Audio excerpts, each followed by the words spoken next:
Camera इसका पीछे side का कैमरा जो। Hello, good evening, ma'am. Sorry for the technical glitch and all the delay. So guys, हम live हो चुके हैं मैम से। तो आज की हमारी होस्ट है प्रियंका मीना आईपीएस मैम, जो कि पोस्टेड है as SP in Lohardaga district of Jharkhand. जैसा कि आपको पता ही होगा कि झारखंड नक्सलाइट अफेक्टेड एरिया है और ये रेड कॉरिडोर में आता है।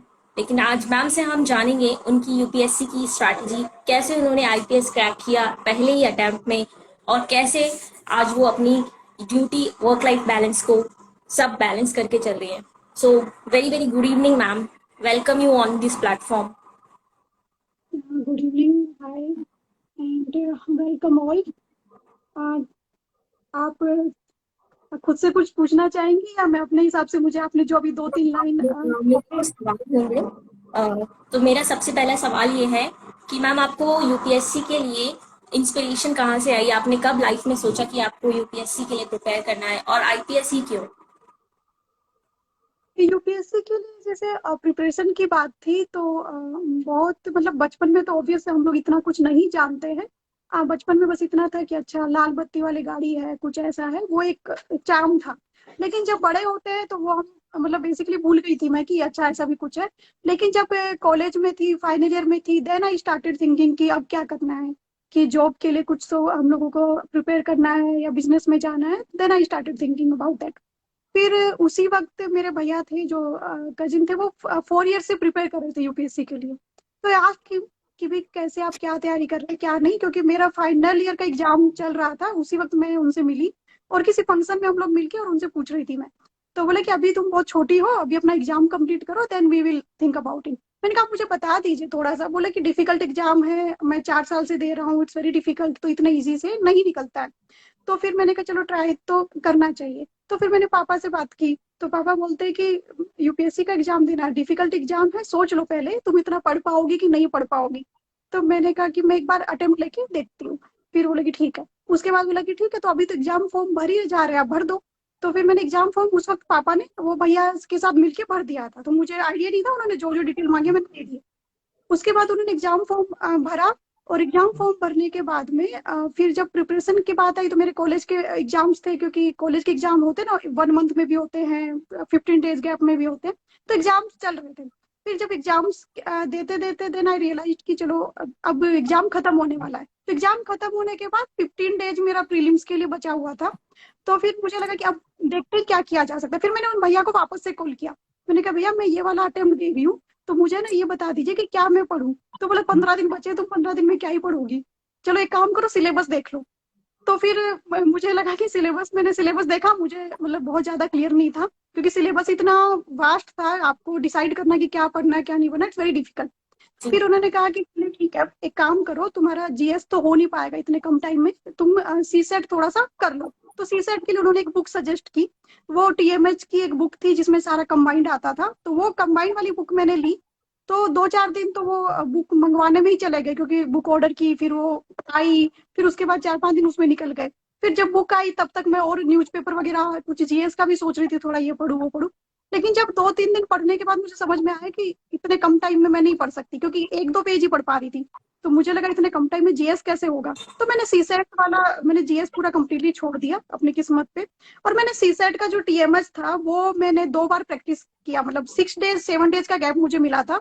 तो 6-7 डेज में मैंने उसको 2 बार रिवाइज कर लिया था, मतलब उसको मैंने बहुत फास्ट वे में प्रैक्टिस किया, और जितने घंटे मेरे पास बचे थे वो मैंने मैक्सिमम उसको प्रैक्टिस किया।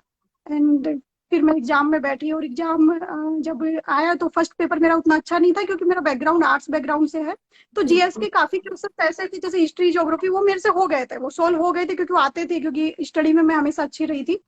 तो और सी सेट वाला जो पेपर था उसमें मेरा बहुत अच्छा हो गया था। सी सेट में मुझे मोस्ट ऑफ द क्वेश्चंस मैंने अटेम्प्ट कर दिए थे, और काफी अच्छा स्कोर हो गया। तो उस टाइम मुझे 209 was the cut off for the general, and I go 242। तो वो कट ऑफ से काफी ऊपर था। तो मतलब वो सीसेट की वजह से I could clear the prelims. तो प्रीलिम्स ऐसे क्लियर हुआ। मेंस के लिए मेरे सब्जेक्ट थे, थोड़ा बहुत स्मार्ट स्टडी की। तो कुछ कुछ मैंने सिलेबस में, जैसे 5 कैटेगरीज होती है, तो 5 कैटेगरीज में मैंने 2 या 3 कैटेगरीज होता है जो आपका स्टार्टिंग होता है, जिसमें से मैक्सिमम क्वेश्चन आ जाते हैं 60%, जैसे हम कॉलेज में भी करते हैं। तो मेरे पास टाइम कम था, तो मैंने वही स्ट्रेटेजी फॉलो की और मैंने उसको 2-3 पार्ट को कंप्लीट किया और बाकी 2 पार्ट एकदम छोड़ दिए, और 2-3 पार्ट को मैंने अच्छे से कर लिया। तो उससे मेरे 60% क्वेश्चन जो है वो 100% हो गए। बाकी में मैं थोड़ा थोड़ा मुझे पता था, बचपन से भी मैंने स्टडी में फोकस किया ही था, तो वो मैंने कवर करके उसको मेंस मैंने दे दिया था।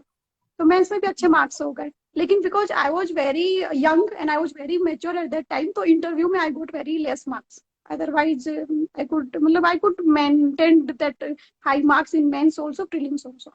फिर भी पहले ही अटेम्प्ट में क्रैक कर पाना एक वर्ल्ड के मोस्ट डिफिकल्ट एग्जाम में, सेकंड मोस्ट डिफिकल्ट एग्जाम में बहुत बड़ी बात होती है। तो आज हमारे व्यूअर्स ये सब जानेंगे। और मैं यहाँ पर एक लाइन कोट करना चाहूंगी कि nothing can dim the light who shines from with in. तो ऐसे ही मैम आपकी जो हिम्मत थी, आपका कॉन्फिडेंस था, मोटिवेशन था, पहले ही अटेम्प्ट में क्रैक करना और फिर उसको कंटिन्यू करना मेंस के लिए भी और फिर इंटरव्यू के लिए भी कंटिन्यू करना, वो आपने कैसे किया जबकि आपके अराउंड एक नेगेटिव एनवायरनमेंट होगा कि फर्स्ट अटेम्प्ट में नहीं होता है या फिर आपको कोचिंग लेनी चाहिए, तो वो सब आपने कैसे काउंटर किया?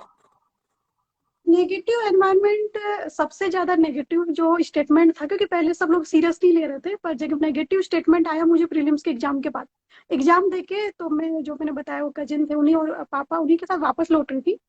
तो एकदम से मैंने पूछा पापा मेरा, क्योंकि सीसेट सेकंड पेपर था, तो मैंने कहा मेरे सारे क्वेश्चन सही हो गए। I was also excited, I was new जी। कमर। तो मैंने कहा मेरे सारे क्वेश्चन सही हो गए सेकंड पेपर में, फर्स्ट पेपर का आई डोंट नो। तो फिर बोले कि सेकंड पेपर में सारे क्वेश्चन सही हो गए। बोले बेटा जब शुरू शुरू में तैयारी करते तो ऐसा ही लगता है। तो दे बहुत लाफ्ड एट मी, एंड उस टाइम मुझे लगा कि यार, मुझे लग रहा है कि मुझे शायद आइडिया नहीं है एग्जाम का, इसलिए मुझे ऐसा मिसअंडरस्टैंडिंग हो रही है कि एग्जाम के सारे क्वेश्चन ठीक हो गए, ऐसा हुआ नहीं है। तो फिर मेरा कॉन्फिडेंस थोड़ा डाउन आया। तो फिर उसके बाद मैंने सोचा कि नेक्स्ट नेक्स्ट ईयर एग्जाम देना है, तो एक अटेम्प्ट तो मैं देना चाहूंगी। तो फिर मैं कुछ कोचिंग वोचिंग ढूंढना शुरू किया। प्रीलिम्स मतलब पहले ही हो चुका था उसके बाद। तो दिल्ली विल्ली पहुंचे, उसके बाद कोचिंग में कुछ कुछ कोचिंग में पहुंचे, एक दो ऐसे ही हम लोग देख रहे थे किस में करना है किस में नहीं करना। तो एक कोचिंग में पहुंचे, फिर मैंने सोचा कोचिंग में पहले टीचर से मिल लेते हैं। जब मिलने पहुंचे तो बहुत सारे लोग बैठे थे जो प्रीलिम्स दे चुके थे, तो उसी के स्टूडेंट थे कोचिंग के। तो जी। उन्होंने पूछा कि अच्छा प्रीलिम्स में सर सी सेट का पेपर बहुत लेंथी था, ये था, there was discussions going on. तो फिर मैंने बोला कि सी सेट का पेपर तो ठीक था, मेरा तो 2 बार हो गया, मैंने एक बार कर भी दिया और दोबारा रिवाइज भी कर लिया था एग्जाम में। तो फिर वो मेरी तरफ देख रहे थे, बोले कि तुमने कितने अटेम्प्ट दिए? मैंने कहा अभी बस यही वाला पहला था। अच्छा क्या किया है? मैंने कहा ग्रेजुएशन मेरी अभी एग्जाम दिया, रिजल्ट नहीं आया अभी। तो उन्होंने बोला कि अच्छा इसीलिए इसीलिए तुम ऐसा बोल रही हो। तो मुझे लगा कुछ तो प्रॉब्लम है, और फिर उसके बाद उन्होंने उतना सीरियस लिया नहीं, मुझे छोड़ दिया अपने हाल पे। उनका डिस्कशन मैंने सुना कि यार बहुत डिफिकल्ट था, ये था वो था। तो थोड़ा तो डिमोटिवेशन मुझे लगा, तो आई वाज श्योर कि नहीं होगा, मेंस में नहीं होगा। मतलब लोग श्योर होते हैं कि होगा, मेरा श्योरिटी थी कि नहीं होगा। क्योंकि उसके बाद मुझे लगा कि नहीं, पेरेंट्स भी बोल रहे हैं, भाई भी बोल रहा था जो तैयारी कर रहा था, कोचिंग में भी लोग बोल रहे हैं, तो नहीं होगा। तो आई वॉज 100% श्योर कि एग्जाम ये वाला नहीं होना है, नेक्स्ट के लिए सोचना है। तो मैंने नेक्स्ट के हिसाब से मैंने सोचा कि प्रीलिम्स में तो अभी बहुत टाइम है, तो पहले मेंस की कुछ कोचिंग वोचिंग ढूंढते हैं। फिर मेंस की कोचिंग ढूंढने से पहले लगा कि अभी मेरे पास साल भर है, तो चलो पहले इकोनॉमिक्स मेरा वीक है, जो वीक सब्जेक्ट है उस पर वर्क करता है। तो मैंने इकोनॉमिक्स की एक कोचिंग ज्वाइन की थी, जो बहुत मतलब बहुत बड़ी कोचिंग नहीं थी, सिर्फ इकोनॉमिक्स पढ़ाते थे, छोटी कोचिंग थी, वो बंद भी हो गई थी बाद में। तो वहां से मैंने इकोनॉमिक्स अपना कवर किया, उतने में ही फिर रिजल्ट आ गया। रिजल्ट आने के बाद मैंने काफी टाइम तक देखा नहीं, क्योंकि मुझे पता नहीं था रिजल्ट कब आता है और कैसे पता चलता है, किसी ने बताया भी नहीं। फिर ऐसे ही अचानक से किसी ने बोला कि नहीं रिजल्ट आ गया है, ये है मेरा हो गया है, तो हम ऐसे कोई लोग बात कर रहे थे। तो मुझे लगा रिजल्ट आ गया, मुझे पता नहीं। फिर एक टीचर ने सजेस्ट किया कि देख तो लो। मैंने कहा सर नहीं होगा, मुझे पता है। बोले तुम्हें कैसे पता है कि नहीं होगा? देख लो एक बार, फिर भी देख लेना चाहिए, कम से कम देख, एग्जाम में रोल नंबर देखना सीख जाओगी। तो उसके बाद में मैंने जब देखा तो मतलब आई कुडंट बिलीव कि ऐसा हो गया, वो रोल नंबर था उसमें। तो मैंने पूछा कि कैसे, कि रोल नंबर उसमें होता है तो पास होता है या फेल होता है? तो रोल नंबर बोले कि नहीं नहीं, आप मुझे भेजो रोल नंबर, हम देख के बताते हैं। तो मैंने सर को भी भेजा, उन्होंने देख के बोला अरे तुम्हारा तो हो गया है, तो तुम तैयारी करो, तुम क्यों टाइम वेस्ट कर रही हो? अभी ये 1.5 महीना बचा है, 1.5 महीने में क्या क्या होगा, तुम तैयारी करो, ठीक है। तो फिर मुझे, मैं अब हो तो गया, अब मुझे ये समझ में नहीं आया कि मतलब 1.5 मंथ में आप करोगे क्या? मेंस का जी। एग्जाम है, कुछ आता नहीं है, कोचिंग भी नहीं की है, सिर्फ इकोनॉमिक्स की कोचिंग की थी, वो भी बेस के लिए की थी। और मेरे को सब्जेक्ट भी उस टाइम 2 थे। तो फिर मुझे लगा कि अब क्या करूं, 2 सब्जेक्ट तो मैं अगर पढ़ना शुरू करूंगी तो 1.5 महीने में हो ही नहीं पाएगा, सिलेबस हो नहीं सकता। Then I started doing that smart study. तो नेगेटिविटी थी, बहुत ज्यादा नेगेटिविटी थी, बट नेगेटिविटी जैसे मैंने गलती की कि मैंने 1.5 महीना जो था, क्योंकि 1.5 महीना रिजल्ट आने से पहले का भी टाइम था, वो मैंने बर्बाद किया। वो उस मैंने नेगेटिव क्योंकि आप लोग। बर्बाद नहीं करना चाहिए, यही सजेस्ट करूंगी, डोंट स्पॉइल इट। जी। तो किसी ने बहुत सही कहा है कि जीत और आपकी सोच पर निर्भर करती है। अगर आपने सोच लिया आप हार गए तो हार गए, और लेकिन अगर आपने जहां सोच लिया कि आप जीत गए, तो बस आप जीत गए। तो जीत हमारे दिमाग में होती है। तो एस्पिरेंट्स को आप कैसे बताना चाहेंगी कि स्ट्रैटेजी में क्या प्लस पॉइंट्स वो ऐड करें जो कमिंग प्रीलिम्स है उसके लिए? कमिंग प्रीलिम्स के लिए स्ट्रेटेजी में मतलब दो तीन चीज जो मुझे लगता है देखना चाहिए, क्योंकि मेरा सी सेट की वजह से हुआ, तो आई वोंट से कि जीएस उतने कम टाइम में कवर हो सकता है। क्योंकि वो सी सेट की बात थी, वो प्रैक्टिस की बात है, आपका वो कॉमन सेंस और आईक्यू लेवल वो सब चीजें उसमें मैच हो जाती है, आप फास्ट कितना क्वेश्चन सॉल्व कर पाते उस पर डिपेंड करता था। तो इसीलिए मेरा प्रीलिम्स उसमें हो गया। लेकिन जीएस क्या है, थोड़ा लेंथी है। जीएस आपकी मेमोरी पे डिपेंड करता है, जीएस आपके लॉजिक और कॉमन सेंस पे डिपेंड नहीं करता। तो लॉजिक और कॉमन सेंस ऐसी चीज है कि जो आपकी बचपन से होती है। लेकिन जीएस ऐसा है कि किसी में भी बचपन से नहीं होता है। तो वो आपको पढ़ना पड़ेगा और उसके लिए आपको स्टडी थोड़ी ज्यादा करनी पड़ेगी। तो जीएस में मेरा ये है कि न्यूज़पेपर है, तो न्यूज़पेपर तो मस्ट है, और न्यूज़पेपर में जो भी इश्यूज है, जो करंट इश्यूज आते हैं, उसी करंट इश्यूज का बैकग्राउंड वो लोग पूछते हैं। उसी के बैकग्राउंड में, अगर उसका बैकग्राउंड नहीं है तो उसी से रिलेटेड, जैसे अभी यूक्रेन वाला चल रहा है, तो यूक्रेन है, नाटो है, तो आप नाटो के बारे में पढ़ लीजिए। नाटो हो सकता है नाटो में ना आए, लेकिन उसी में अगर रसिया अमेरिका, कुछ ऐसे इंस्टीट्यूट होंगे जिसमें दोनों मेंबर होंगे, कोई ऐसे इंस्टीट्यूट होंगे जिसमें दोनों में ऑर्गेनाइजेशन होंगे जिसमें दोनों मेंबर नहीं होंगे, या इंडिया किसी का मेंबर होगा, तो इसी तरीके के ऑर्गेनाइजेशन उससे 100% क्वेश्चन आएगा ही आएगा। तो ये ना एक जस्ट जस्ट एन एग्जाम्पल है, क्योंकि हमारे करंट न्यूज़पेपर में जो भी टॉपिक्स आते हैं उनका बैकग्राउंड या उसी से रिलेटेड, उसी से जैसी चीजों पे क्वेश्चंस आते हैं। अगर हम लोग देखते हैं कि भाई मंदिर मंदिर वाला कुछ प्रॉब्लम चल रही है, मंदिर पे इशू चल रहा है, तो जैसे उस टाइम तिरुपति वाला चल रहा था कि चलो ठीक है मंदिर पे चल रहा है, इतना सारा खजाना ये वो, तो उसी में क्या होगा, आर्ट एंड कल्चर से आप कनेक्ट कर लो। मंदिर वाला है तो स्ट्रक्चर पे आ जाएगा, तो स्ट्रक्चर में आर्ट एंड कल्चर, एंड दूसरा कोई मंदिर जो पुराने टाइम में पॉपुलर रहा हो। तो जब भी आप न्यूज़पेपर पढ़े, तो न्यूज़पेपर पढ़ते वक्त हमेशा करंट आप पढ़िए, और करंट को आप बैकग्राउंड में कनेक्ट कर लीजिए। अगर साइंस टेक्नोलॉजी का करंट है, तो आप बैकग्राउंड में उसकी साइंस टेक्नोलॉजी पार्ट पे जाइए, उस पर फोकस करिए। पॉलिटिकल का कुछ पॉलिटिकल साइंस वाला कुछ करंट है, तो उसको आप बैकग्राउंड में लक्ष्मीकांत में चले जाइए। तो जो बेसिकली करंट है उसका बैकग्राउंड पे क्वेश्चंस बनते हैं, एक तो ये 20% इससे कवर हो जाता है। दूसरा 80% आपका, तो 80% आपके हर सब्जेक्ट का कुछ कुछ पोर्शन रहता है। जो भी स्टडी कर रहे हैं उन्होंने काफी हद तक पढ़ लिया होगा कि क्या क्या पोर्शन किससे ज्यादा आते हैं। तो जो ज्यादा है वो आर्ट्स वाले सब्जेक्ट उसमें ज्यादा होते हैं। साइंस एंड टेक जो है, हिंदू वाला पहले एक थर्सडे वाला आता था, अभी शायद बंद हो गया, अभी मंडे में कुछ पार्ट वो लोग दे रहे हैं। साइंस एंड टेक तो संडे। हाँ, तो अभी उसका कुछ चेंज हुआ है उसमें, वो आप लोग अपना हिसाब से देख लीजिए। और जो पॉलिटी है उसके लिए लक्ष्मीकांत पढ़िए। पर लक्ष्मीकांत पढ़ने में हम गलती क्या करते हैं वो मैं बता देती हूँ, कम टाइम में कैसे हो। लक्ष्मीकांत जैसे 60, शायद 60, मोर देन 60 चैप्टर होंगे, शायद 70 और 70 से ऊपर चैप्टर होंगे। उसमें क्या करना है, उसमें सिर्फ 20 चैप्टर्स ही है जो इम्पोर्टेंट है। वो 20 चैप्टर्स आपको सेलेक्ट कर लेने हैं। आप मेरे मतलब एक सजेशन है, फॉर एग्जाम्पल हमें प्रीलिम्स पास करना है, तो प्रीलिम्स में आपको पीएचडी नहीं करनी है। You don't have to gain 100 out of 100। ठीक है, अगर आपको 200 का पेपर है, आपको 200 में 200 नहीं लाने, आपको सिर्फ पास करना है। तो पास करने में आपको थोड़ा स्मार्ट स्ट्रेटजी बनानी पड़ेगी, वरना टाइम फिर आपका ज्यादा लगेगा। तो आप अगर लक्ष्मीकांत पढ़ रहे हैं, लक्ष्मीकांत में आप 60 चैप्टर मत पढ़िए। आप 20 चैप्टर जो इंपॉर्टेंट है वो लक्ष्मीकांत से पढ़िए, उसको पूरा अच्छे से पढ़ लीजिए, रख लीजिए, जो भी घोल के पीना जो भी कर लीजिए। बाकी के जो चैप्टर्स है उसको आप, जो जिस्ट आता है, बहुत सारे बुक्स में जिस्ट आता है, उस जिस्ट से पढ़िए। लेकिन कोई भी मटेरियल है, एक बार में एक मटेरियल जो भी पढ़ते हैं उसको उसी से बार बार रिवाइज करिए। मल्टीपल जो मटेरियल से मत पढ़िए। कुछ लोग बहुत इंटेलिजेंट होते हैं, बट मिस्टेक क्या करते हैं, एक ही मटेरियल को बार बार नहीं पढ़ने की बजाय उनको लगता है कि मेरा कुछ छूटना नहीं चाहिए, इस टेंशन में वो लोग 4-5 मटेरियल पढ़ लेते हैं। डोंट डू दिस मिस्टेक, ये तो बिल्कुल मत करिए, अदरवाइज आपको फिर वो 4-5 साल का लेंदी टाइम लगेगा। एंड आपकी लाइफ किसी भी एग्जाम से ज्यादा प्रीसियस है, 4-5 साल इस एग्जाम में मत वेस्ट करिए। तो स्मार्ट स्ट्रेटजी आपको करनी पड़ेगी और अपने आप पर भरोसा रखना पड़ेगा। तो प्रीलिम्स की स्टेट देखो, टेंथ में आप पूरा पढ़िए सिलेबस, प्रीलिम्स में आप शॉर्टकट आप पे जाइए। हर सब्जेक्ट में आप जो भी मेन मेन टॉपिक्स है उनको सेलेक्ट कर लीजिए। जो टॉपिक से ज्यादा क्वेश्चन आते हैं उनको वास्ट वे में पढ़िए, जिनसे कम क्वेश्चन आते हैं उनका जिस्ट पढ़ लीजिए। जी, मेरा हाँ। अगला क्वेश्चन यही है, आपकी ही बात से मेरा क्वेश्चन है कि आपने कहा कि पूरी लाइफ यूपीएससी के इस प्रिपरेशन के दौरान हमें एक ही जगह पर फोकस नहीं करना है हमें। तो क्या एस्पिरेंट्स को ऑप्शन बी या प्लान बी लेकर चलना चाहिए, या फिर अगर वो कॉलेज में है तो कॉलेज पे भी उतना ही ध्यान दीजिए और प्रिपरेशन पे भी उतना ही ध्यान देना चाहिए, या फिर उन्हें कुछ और अपनी लाइफ में एक ऑप्शन रखना ही चाहिए ताकि वो पूरी तरह इस पे डिपेंडेंट ना हो और ना ही उन्हें किसी भी तरह की तकलीफ हो फाइनेंशियल और मोटिवेशनल। तो उसके लिए क्या करना चाहिए एस्पिरेंट्स को? जैसे बीइंग ए गर्ल मुझे लगता है एक बेनिफिट रहता है, क्योंकि कोई भी हमारे ऊपर डिपेंडेंट नहीं होता है। लेकिन हाँ, लड़कों के लिए ये थोड़ी सी प्रॉब्लमेटिक हो जाता है, स्पेशली जो लड़के मैरिड होते हैं। तो अगर आप मैरिड हैं, आपकी फैमिली रिस्पॉन्सिबिलिटी है, तो अगर एक दो अटेम्प्ट में नहीं होता है तो आप डिप्रेशन में जा सकते हैं। तो डिप्रेशन में जाने से बचने के लिए अगर हमारे पास कोई जॉब होती है या कोई सिक्योर्ड एक होता है, क्योंकि जैसे डॉक्टर्स है, भले ही जॉब ना हो लेकिन उनकी डिग्री है, तो वो कभी भी ज्वाइन कर सकते हैं।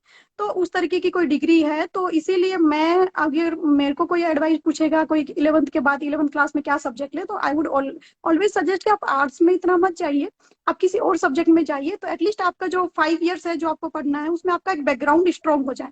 तो बैकग्राउंड स्ट्रांग होने से क्या होगा कि आपके पास ऑप्शन भी रहेगा, क्योंकि ये एग्जाम में इतने सारे लाखों लोग बैठते हैं, लास्ट में हजारों पे संख्या आ जाती है, फिर कुछ 100 लोगों में आके सिलेक्शन रुक जाता है। तो ऐसी सिचुएशन में ऐसा नहीं है कि आप कम इंटेलिजेंट है, देखो इंटेलिजेंस के साथ किस्मत भी चाहिए होती है। अगर मुझसे कोई आज पूछे कि अगर उस वक्त सी सेट नहीं होता तो मेरा शायद प्रीलिम्स नहीं निकलता, क्योंकि 15 दिन में नहीं निकलता, नेक्स्ट ईयर निकलता। तो मेरा जो 21 में जो मैं एग्जाम में बैठ रही थी, वो मैं 22 में बैठती। तो देट वॉज द थिंग। तो इसीलिए ना कुछ तो डिले होता है, तो वो किस्मत हमेशा अच्छी हो ये जरूरी नहीं है, कभी कभी किस्मत भी चाहिए मेहनत के साथ साथ। तो आप ये सोचिए कि मैं बहुत इंटेलिजेंट हूँ, मेरा हो ही जाएगा। मैंने देखा है बहुत लोग इंटेलिजेंट होते हैं, अच्छा पढ़ते हैं, सब कुछ अच्छा होता है, अच्छा, लेकिन कई बार किस्मत भी टेढ़ी हो जाती है। कई बार बहुत सारी चीजें हैं, तो अगर ऑप्शन बी है तो अच्छी बात है। अगर ऑप्शन बी नहीं भी है, तो ये नहीं सोचना है कि पहले मैं ऑप्शन बी बना लूं। फॉर एग्जाम्पल, जब मेरा बीए कंप्लीट हो गया तो मुझे एमए में जेएनयू में एडमिशन मिला। तो मेरे पास भी दो रास्ते थे कि या तो मैं जेएनयू वाला करूँ, उसके साथ में यूपीएससी दूं, या जेएनयू वाला छोड़ के ड्रॉप करके यूपीएससी दूं, जब मेंस वगैरह देने की बात आई थी। तो अगर मैं जेएनयू ज्वाइन कर लेती तो मेरा क्या होता कि हो सकता है मेंस में ना हो। तो सबने सजेस्ट भी किया कि आप पहले जेएनयू ज्वाइन कर लो, एटलीस्ट आपके पास जॉब अपॉर्चुनिटी, क्योंकि I was the English literature student, तो इंग्लिश लिटरेचर में आपके पास जॉब अपॉर्चुनिटी फिक्स हो जाएगी। तो मेरे पास भी वो दो रास्ते थे। तो फिर मुझे लगा कि अगर मेरे को यूपीएससी ही देना है, मैं 2 साल घूम के आऊं, इससे बेटर है कि मैं अभी दे लूं।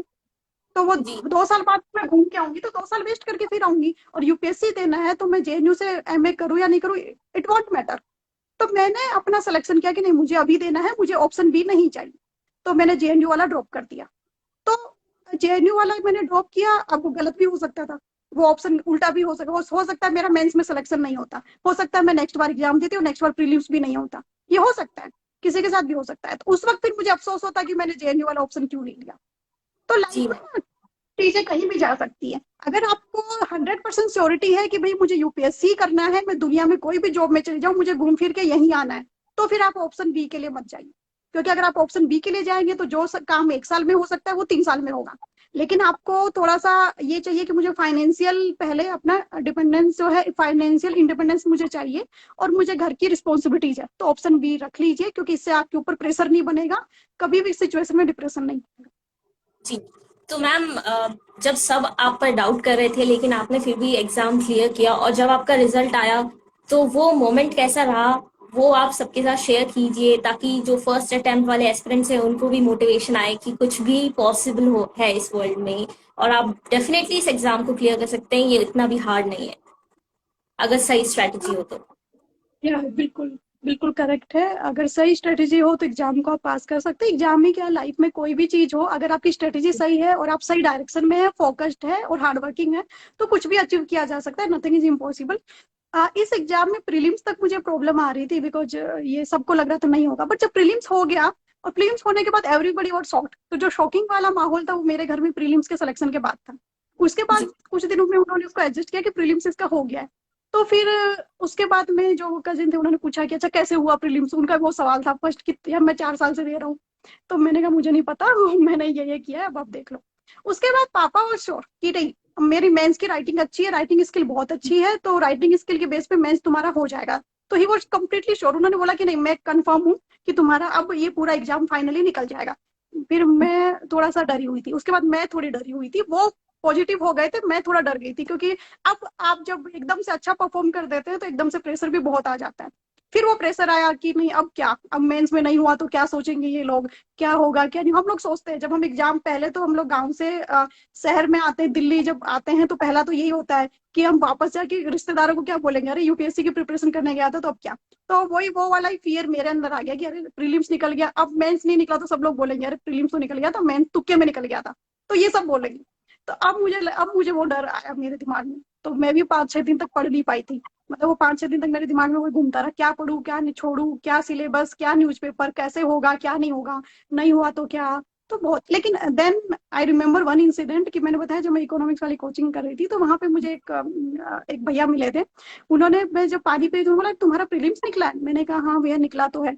बोला कि फिर मेंस के लिए अच्छी प्रिपरेशन करो। तो मैंने कहा पर क्या पढूं, बोले जो भी पढ़ो थोड़ा सा, तुम ज्यादा तो पढ़ नहीं पाओगी, कम पढ़ो लेकिन सेलेक्ट कर लो, इंपॉर्टेंट इंपॉर्टेंट सेलेक्ट कर लो, क्योंकि मेंस देने का चांस बार बार नहीं मिलता। तो इसीलिए मेरे को 2 बार चांस मिला था, तीसरी बार चांस नहीं मिला, और अब से मैं 2-3 बार प्रीलिम्स दे चुका हूँ, मेरा अटेम्प्ट खत्म हो गया, I am preparing for the state services.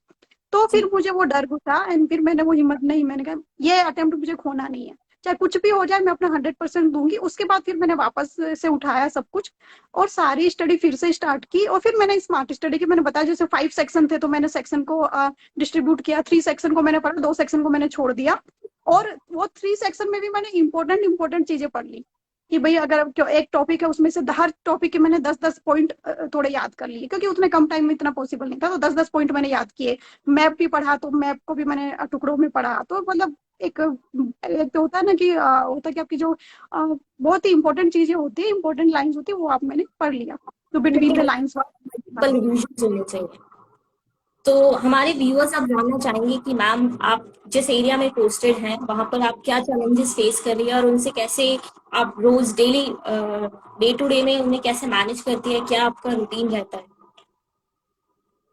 आज मतलब अभी सर्विसेज को ऑलमोस्ट हो गया 9 इयर्स हो गए हैं, और 9 सालों में मैंने एक चीज समझा है कि यूपीएससी की प्रिपरेशन बहुत इजी थी।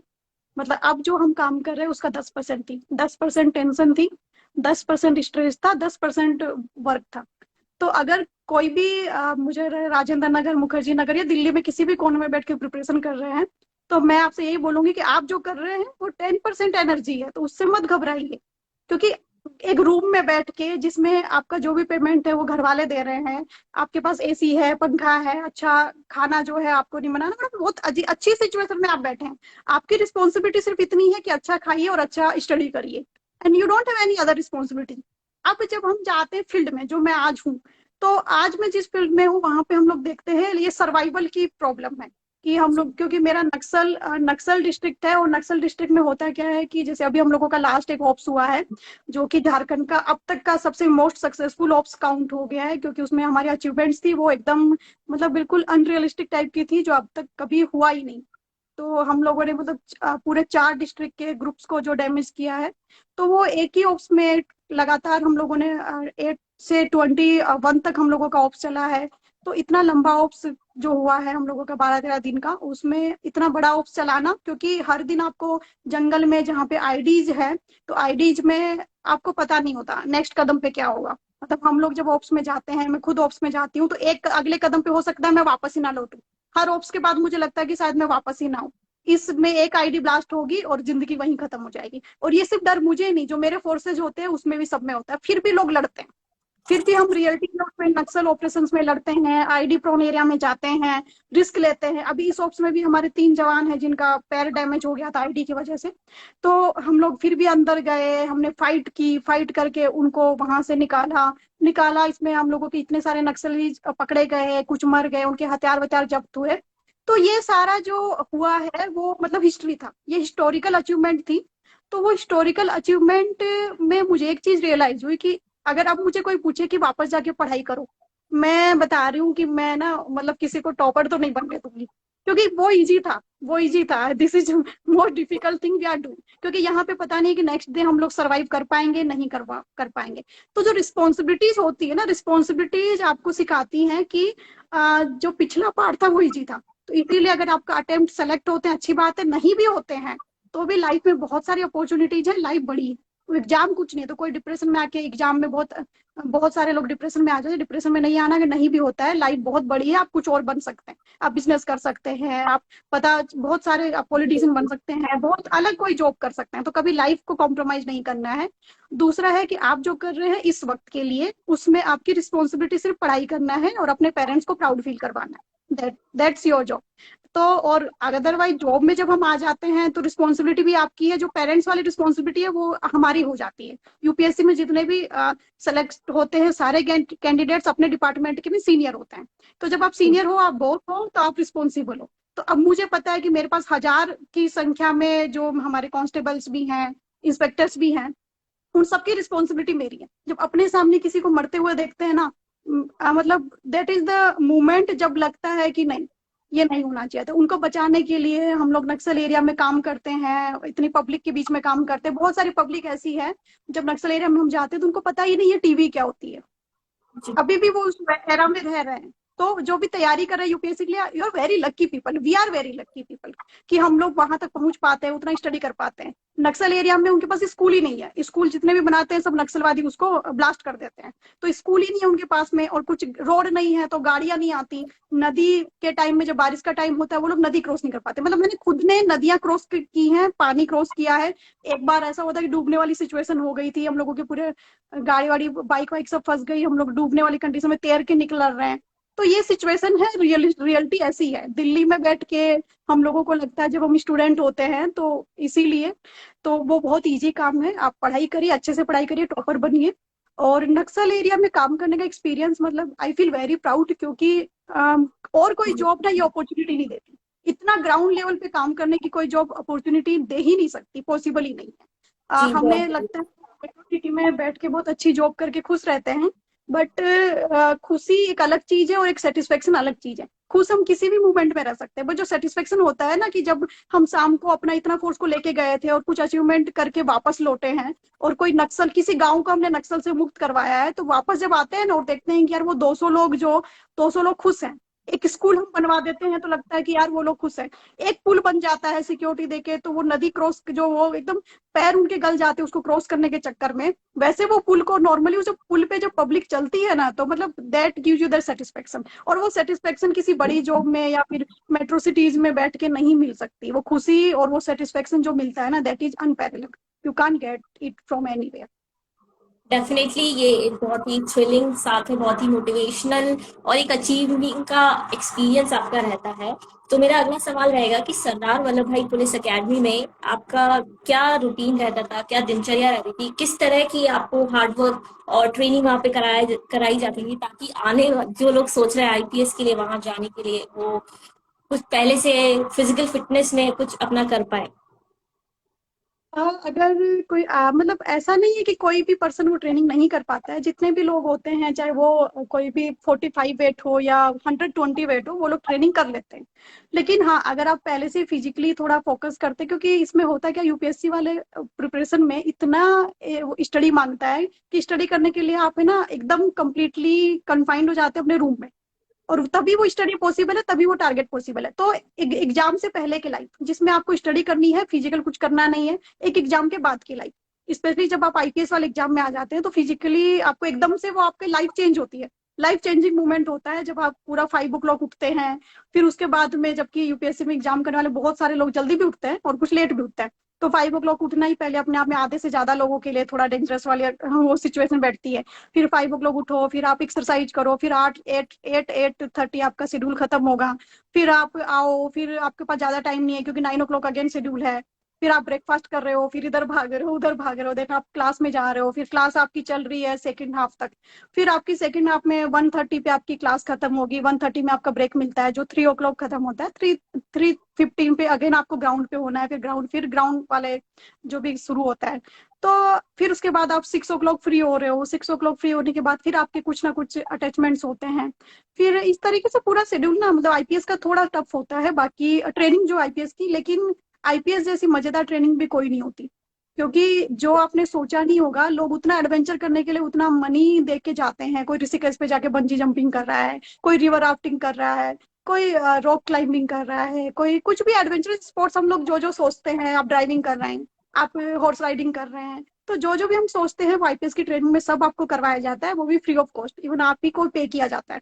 तो बेसिकली आप पेमेंट लेके आप ये सब कर रहे हो जो आप जनरली सोचते हो। तो आजकल की जनरेशन तो बहुत ओपन है इन सारी एक्टिविटीज को करने के लिए। लोग, मैंने देखा है कि मैं भी, हम लोग भी जब कभी जाते हैं एडवेंचर करने के लिए, तो वहां पे ऑलरेडी इतनी पब्लिक होती है, जो न्यू यूथ्स होते हैं वहां पे सारे प्रेजेंट रहते हैं ये सब करने के लिए, और एक्साइटेड भी रहते हैं। तो उन लोगों के लिए आईपीएस की ट्रेनिंग डिफिकल्ट नहीं है, बहुत डिफिकल्ट ट्रेनिंग नहीं होती है, बट हाँ फिजिकल ट्रेनिंग होती है। लेकिन जो अभी नए वाले हम लोगों की जनरेशन है, वो लोग तो एडवेंचर के नाम पे इतना सब कुछ करते ही हैं। तो वही सारे एडवेंचर आपको ट्रेनिंग में करने हैं, लेकिन फिजिकली फिट होना जरूरी है।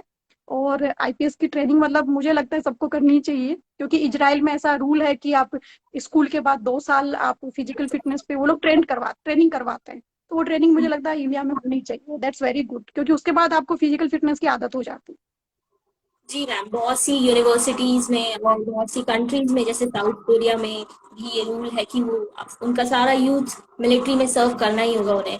तो मेरा अगला क्वेश्चन ये होगा कि मैम, जब आप इस दौरान प्रिपेयर कर रही थी यूपीएससी के लिए, और आज जब आप उस टाइम भी आपको अपनी हॉबीज फॉलो करती होंगी, और आज जब आप अपने काम के साथ बहुत बिजी रहती हैं, तो आप अपनी हॉबीज के लिए कैसे टाइम निकालती है और कैसे वो वर्क लाइफ बैलेंस आपकी लाइफ में ला पाती है? अभी हॉबीज के लिए तो उतना टाइम नहीं मिल पाता है, क्योंकि हम लोग जब डिस्ट्रिक्ट में पोस्टेड होते हैं तो बहुत सारे काम होते हैं और टाइम नहीं होता किसी चीज का। जैसे ऐसा नहीं बोल सकते कि टाइम नहीं होता, बट टाइम थोड़ा मतलब अनटाइमली मिलता है। कि कभी होगा कि रात में 2 बजे आपको काम है, कभी सुबह 4 बजे, तो आपका कोई जो शेड्यूल, फिक्स शेड्यूल होता है जो हमारा स्टडी के टाइम में हम कैसा होता है, एकदम टाइम टेबल बनाते थे कि भी मैं 5 बजे उठूंगा, फिर आधे घंटे में ब्रश करूंगा, आधे घंटे में नाश्ता करूंगा। तो एक हर चीज का हम छोटा छोटा टाइम टेबल बनाते थे, वो अभी जॉब में पॉसिबल नहीं हो पाता, स्पेशली पुलिस वाली जॉब में। तो क्योंकि कभी भी कुछ भी होता है, तो रात में भी कई बार हम लोग जागे रह जाते हैं, पूरी रात नहीं सोए, कभी कभी 2-3 दिन नहीं सो पाए। तो इस टाइप का शेड्यूल होता है, तो शेड्यूल थोड़ा सा मैनेज उतना नहीं होता है, एक टाइम शेड्यूल फिक्स नहीं होता है, तो डिफिकल्ट है वो मैनेज करना। लेकिन फिर भी हम लोग ट्राई करते हैं, थोड़ा बॉडी क्लॉक भी उस हिसाब से सेट हो जाता है कि जब आपको टाइम मिला आप अपना नींद पूरी कर लो। और उसके बाद में फिर हम लोग उस हिसाब से थोड़ा बहुत जो टाइम मिलता है, जैसे मैं अभी जिम जिम में अभी भी कम करती हूँ, क्योंकि फिजिकली मुझे लगता है कि हाँ इंसान को फिट रहना चाहिए। तो अभी मैं फिजिकल जो भी एक्सरसाइज होती है वो मैं कंटिन्यू करती हूँ। हॉबी जो है, हॉबी तो नहीं फॉलो हो पाती अभी, क्योंकि वो सब छूट जाता है, उतना टाइम नहीं मिल पाता है। तो मतलब 2-3 घंटे आप निकाल पाते हो उसमें, या तो जिम कर लो या फिर फिजिकल फिट रह लो या हॉबी कंप्लीट कर लो। तो आपने जितना देखा भी होगा कि जितने भी पुलिस वाले होते हैं सबका पेट निकल आता है। दैट इज रियलिटी ऑल्सो, क्योंकि ये मेरे साथ भी हो चुका है। 2 साल में मेरे साथ भी ये हुआ था। फिर मैंने बड़ी मुश्किल से मैंने मैनेज किया कि मैं लंच में जिम करूंगी। तो बहुत अजीब सा ओड कि लोग सुबह करते शाम में करते, मैं लंच में करने जाती हूँ। तो क्योंकि लंच में, दोपहर में जनरली क्राइम सुबह शाम ज्यादा होते हैं, दोपहर में पब्लिक भी थोड़ा सा घर में रहती है या लंच करती है, तो इसलिए बहुत सारी चीजें हैं। तो हॉबी डिफिकल्ट है, लेकिन हाँ फिजिकल फिटनेस पे मैं थोड़ा ध्यान देती ठीक है, आजकल जबकि यूपीएससी की प्रिपरेशन इतनी कन्फाइंड हो गई है, अपने रूम में बैठकर सब लोग करते हैं, तो वो इंटरेक्शन नहीं हो पाता है। लेकिन जब इंटरव्यू का टाइम आता है तो एस्पिरेंट एकदम से घबरा जाते हैं, या फिर बहुत सारी सोर्सेज, बहुत सारे इंटरव्यू के लिए पैनल्स ढूंढते हैं। तो आप उन्हें क्या सजेशन देंगे कि वो इंटरव्यू के टाइम पर इम्प्रूव कर सके और वो एक्स्ट्रा मार्क्स अर्जित कर सके? हूँ। हाँ, इंटरव्यू के लिए जो मुझे लगता है, मैं जैसे मैंने इंटरव्यू दिया और मेरे ही एक फ्रेंड ने इंटरव्यू दिया था। तो उसका मैंने एक चीज नोटिस की, जो उसने अच्छे, उसके अच्छे मार्क्स आए थे, मेरे खराब मार्क्स थे इंटरव्यू में ऑब्वियस है। उसके बहुत अच्छे मार्क्स थे। तो उसमें और मैंने में जो अपने में जो मैंने डिफरेंस समझा, वो एक था कि इंटरव्यू से पहले मैंने पता ही नहीं किया कि बोर्ड किसका है। जी। क्योंकि बोर्ड में बहुत चीजें पता चलती है, जैसे 6 या 7 बोर्ड ही फिक्स होते हैं जो बैठते हैं। अब ये नहीं पता आपका बोर्ड कौन सा पड़ेगा, राइट, बट हाँ पूरी 6 में से ही पड़ेगा, ये क्लियर है। तो उन 6 बोर्ड में जी। जिसका पढ़ रहा है उनके बारे में आप है ना थोड़ा बैकग्राउंड चेक कर लीजिए, कि वो कौन से कॉलेज से पढ़े हुए हैं, कौन से सब्जेक्ट से, वो सब गूगल पे मिल जाता है। क्योंकि सभी लोग या तो आईएएस आईपीएस में ही होते हैं, रिटायर्ड होते हैं, या किसी ना किसी कमीशन या किसी ना किसी अच्छी पोस्ट से ही आते हैं, तो उनका जो भी बैकग्राउंड है वो गूगल पे मिल जाएगा। तो आप उनका बैकग्राउंड जरूर पता कर लीजिए, क्योंकि हर इंसान की एक साइकोलॉजी और मेंटेलिटी होती है सवाल पूछने में भी, कि अगर मैं आर्ट्स से हूं तो मैं साइंस के सवाल नहीं पूछूंगी ज्यादा, इट्स क्वाइट ऑब्वियस, जी। नेचुरल है वो, क्योंकि आया भी नहीं उस टाइम पे। आपके लिए इंटरव्यू है, लाइव है, उसके लिए भी तो लाइव है, उसके लिए भी क्वेश्चन पूछना थोड़ा सा अलग चीज है। तो आप ये देख लीजिए कि बोर्ड किसका है, उसके बारे में थोड़ा बैकग्राउंड स्टडी कर लीजिए। 6 बोर्ड है, 6 के 6 कर लीजिए, क्योंकि ये नहीं पता ना कौन सा बोर्ड में आप पढ़ेंगे। तो आप 6 के 6 बोर्ड के बारे में थोड़ा सा पता कर लीजिए। दूसरा है सेकंड चीज की, जब हम लोग मॉक इंटरव्यूज देते हैं, आप मॉक इंटरव्यूज दीजिए। क्योंकि वो कहीं ना कहीं वो आपको माहौल जो एटमोस्फेयर होता है ना, एटमोस्फेयर वाला भी एक प्रेशर जनरेट होता है, तो वो प्रेशर हैंडल करना आपको उससे आ जाएगा। थर्ड है कि आप अपने जो भी आपके साथ वाले जिनका एग्जाम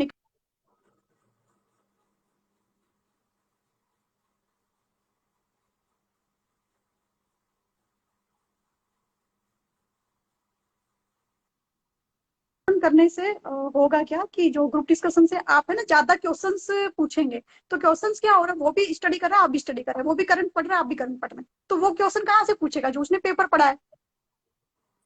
वो सब जी।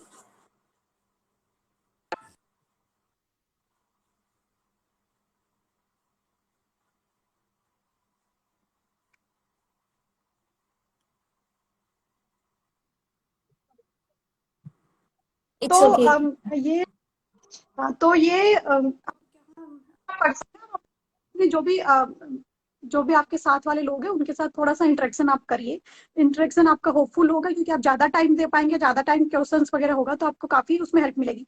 एक और चीज जो उसने की थी, जो मैंने बताया हम दोनों में डिफरेंस क्या था, मैंने जी। बहुत एक जो सबसे मेजर गलती की, जो लोग इंटरव्यू दे चुके थे मैं उनसे नहीं मिली, उनसे नहीं पूछा कि पूछा क्या जा रहा है।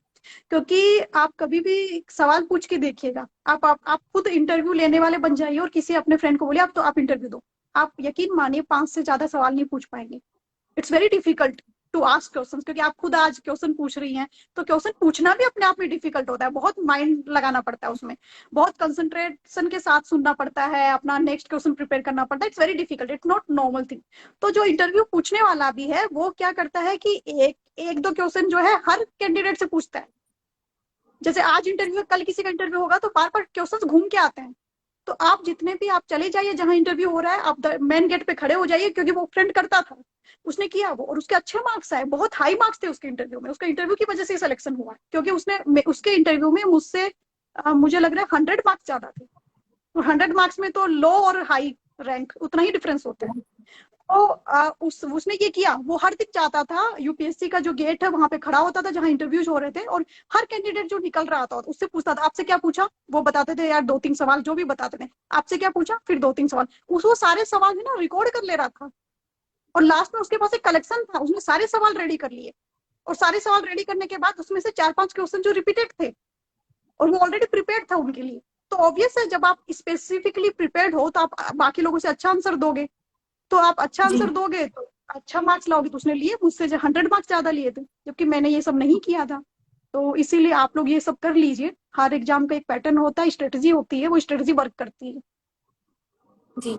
तो मैम आज आपने बहुत ही इंसाइटफुल अपने थॉट्स और स्ट्रैटेजीज सब हम सब के साथ शेयर करी है, डेफिनेटली बहुत काम आने वाली है। कुछ ऐसी स्ट्रैटेजीज हैं जो अक्सर लोग नहीं सुनते हैं इतने इंटरव्यूज देख के भी, उन सब के लिए बहुत thank you ma'am.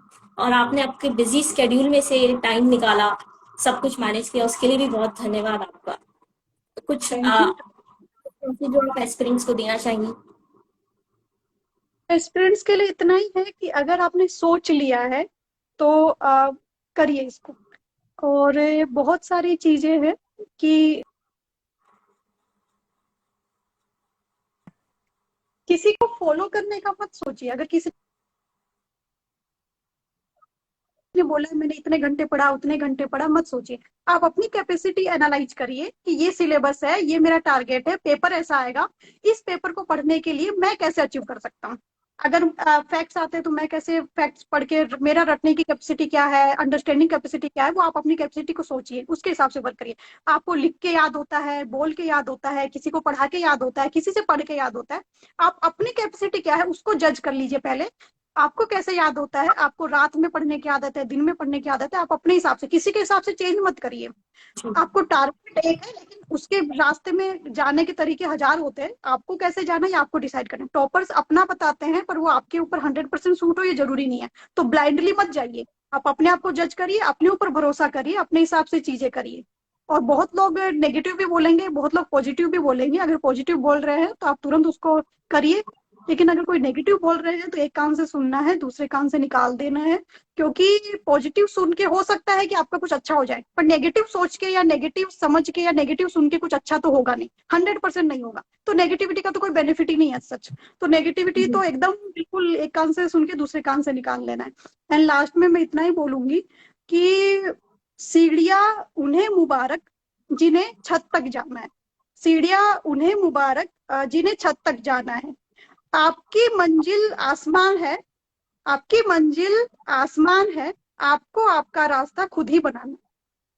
Thank you. जी जी, बहुत बहुत शुक्रिया मैम आपका। आपने आज बहुत ही अपना टाइम निकाल के इतने इंसाइटफुल थॉट्स हमारे साथ शेयर करे। बहुत बहुत धन्यवाद मैम आपका। Thank you everyone.